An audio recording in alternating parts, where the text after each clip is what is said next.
எல்லாருக்கும் வணக்கங்க.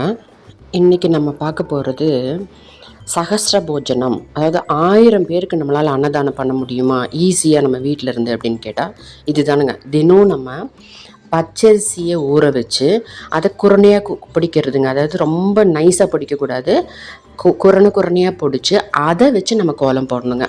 அந்த கோலம் போட்டு இப்போ நான் எங்கள் வீட்டில் அதாங்க பண்ணுறேன். ஒரு 2 மணி நேரத்தில் பார்த்திங்கன்னா அந்த கோலத்தில் இருக்கிற அந்த பச்சரிசி ஃபுல்லாக அந்த எறும்பு சாப்பிட்றதுங்க. ஒரு 2 மணி நேரத்தில் திருப்பி நான் அந்த கோலத்தை போய் பார்த்தேன்னா அதில் அந்த அச்சு மட்டும்தான் இருக்குங்க. நம்ம போட்ட அந்த மார்க்கிங் மட்டும்தான் தெரியும். ஃபுல்லாக எறும்பு எடுத்துருங்க. இந்த எறும்புங்கிறதும் ஒரு ஜீவராசி. அதுவும் எதெல்லாமோ ஜென்மாவில் ஒரு மனுஷனாவோ யாதாவது பிறந்திருக்கலாம் இல்லைங்களா. அந்த மாதிரி ஒரு காக்கைக்கு உணவு போடுறதோ ஒரு எறும்புக்கு உணவு போடுறதோ மற்ற ஜீவராசிகளை நம்ம கேர் பண்ணுறது அவ்வளோ நல்லதுங்க. இப்போ பார்த்தீங்களா இந்த கோலம் நீங்கள் பார்த்துருப்பீங்க. அவ்வளவு ஒரு 2 மணி நேரத்தில் இப்படி ஆயிடுச்சுங்க. நான் ஃபஸ்ட்டு போட்ட கோலம் பார்த்துருப்பீங்க. ஃபஸ்ட்டு காமிச்ச பிக்சரு அதுக்கும் இதுக்கும் எவ்வளோ டிஃப்ரென்ஸ் பாருங்களேன். சில டைமில் பார்த்திங்கன்னா குட்டி இந்த சிட்டுக்குருவி பறவைகள் வந்தும் இந்த கோலத்தில் இருக்கிற அந்த அரிசி பொடியை சாப்பிட்ருங்க. அதை நான் பார்த்துருக்கேன். அதே மாதிரி மயில் வருங்க.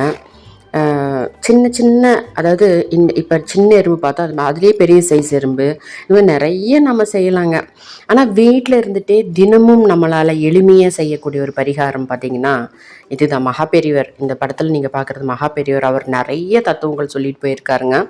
நம்ம வீட்டிலிருந்தே நம்ம ஈஸியாக கடைப்பிடிச்சி நம்ம தேர்றதுக்கு நம்மளை உயர்த்திக்கிறதுக்கு நிறைய வழிகள் இருக்குது.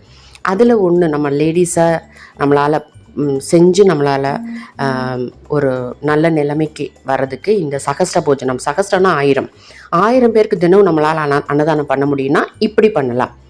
கையால் சாப்பிட்டா மற்றவங்க மனுஷங்களுக்கு சாப்பாடு போடுறது தான் அன்னதானம்னு கிடையாதுங்க. ஒரு சின்ன ஜீவராசிங்களுக்கு போடுறதும் அன்னதானம் தான். அந்த மாதிரி மகாபெரியவர் நிறைய சொல்லியிருக்காருங்க. நம்மளால் முடிஞ்சது செய்வோம். ஓகேங்க, பாய், தேங்க்யூ.